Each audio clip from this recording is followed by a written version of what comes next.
তোরা ছেলে হয়ে নিজের মান সম্মান ডুবাইলি, আমার মান সম্মান ডুবাইলি। মেয়েরা তোকে এত ভালো রেজাল্ট করলো, তোরা ছেলে হয়ে কেন পারলি না? স্যার আমি কিছু কথা বলতে চাই স্যার।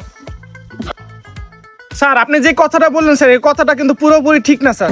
ছেলে আর মেয়েদের কিছু বাধ্যবাধকতা থাকে, যেমন ছেলেরা যেমন বিকালে হলে খেলতে বেরোতে হয়, সকালে তাদের মোবাইল টিপতে হয়, ঘুম থেকে উঠার পর তারা যদি মোবাইল না টিপে তাদের ঘুমটা কিন্তু স্যার কমপ্লিট হয় না। কিন্তু স্যার একটা মেয়ে কিন্তু সবসময় দেখবেন স্যার বাসার মধ্যে থাকে, কারণ বাসার মধ্যে থাকলে ওদের বাধ্যবাধকতা ঘরে আটকায় রাখা হয়, এটা স্যার তাদের নিয়ম স্যার।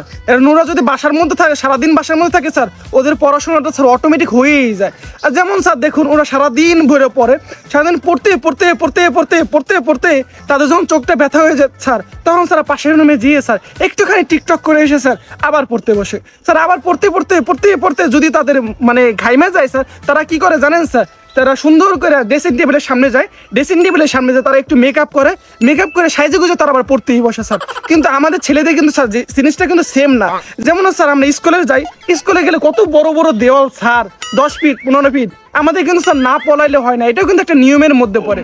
আমাদের কত বড় বড় দেওয়াল পলাই আমরা স্কুল থেকে পলাই, এটা কিন্তু স্যার আমার পড়াশোনাটা স্কুল হচ্ছে না। কিন্তু একটা মেয়ে কিন্তু কোনো সময় পারে না এত বড় বড় দেওয়াল পলাইতে, এই জন্য স্যার তারা পড়াইতে পারে না, স্কুলের মধ্যে তারা আবদ্ধ থাকে, এর জন্য তারা স্কুলের মধ্যে তারা বিপদে হয়ে পড়তে হয়।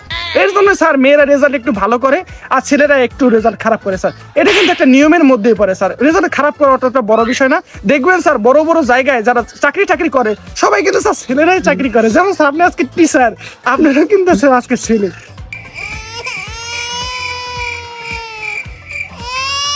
ওই তোদের আর কারো কিছু বলার আছে? স্যার আমি কিছু বলতে চাই। স্যার আমি যা বলতে চেয়েছিলাম সেটি আমার আগের বন্ধু বলে ফেলেছে, এখন আমি যা বলতে চাচ্ছি সেটি আমার পরের মোটা বন্ধু বলবে। হ্যাঁ মোটা, এই মিস্টার মোটা, দাঁড়াও তুমি বলো। স্যার আমি কিছু বলতে চাই স্যার।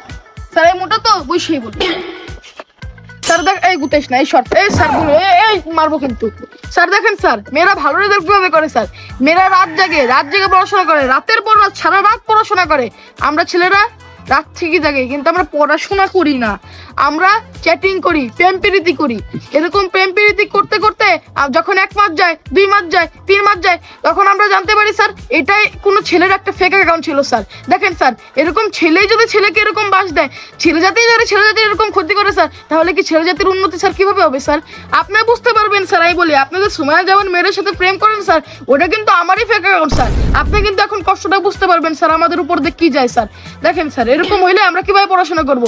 আর এই কষ্ট পাওয়ার পর থেকে তো আমরা 2-3 মাস আমরা তো পড়াশোনার ভিতরে ঢুকতেই পাই না, এতটা ডিপ্রেশনে থাকি আমরা স্যার। যেমন ও একটা ফেক অ্যাকাউন্ট ছিল স্যার, ওর সাথে প্রেম করছে স্যার, 2-3 মাস স্যার পরেই নেই স্যার। ও না নাম্বার 1 ছিল স্যার পরীক্ষায়, 1 মার্ক পাই।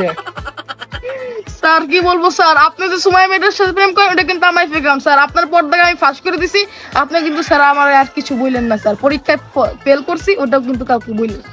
দাঁড়া তোরা আজকে খাইছি, তুই আর আমার কোচিং এ আসবি না, তোরা আমি উড়ে হেলাবো।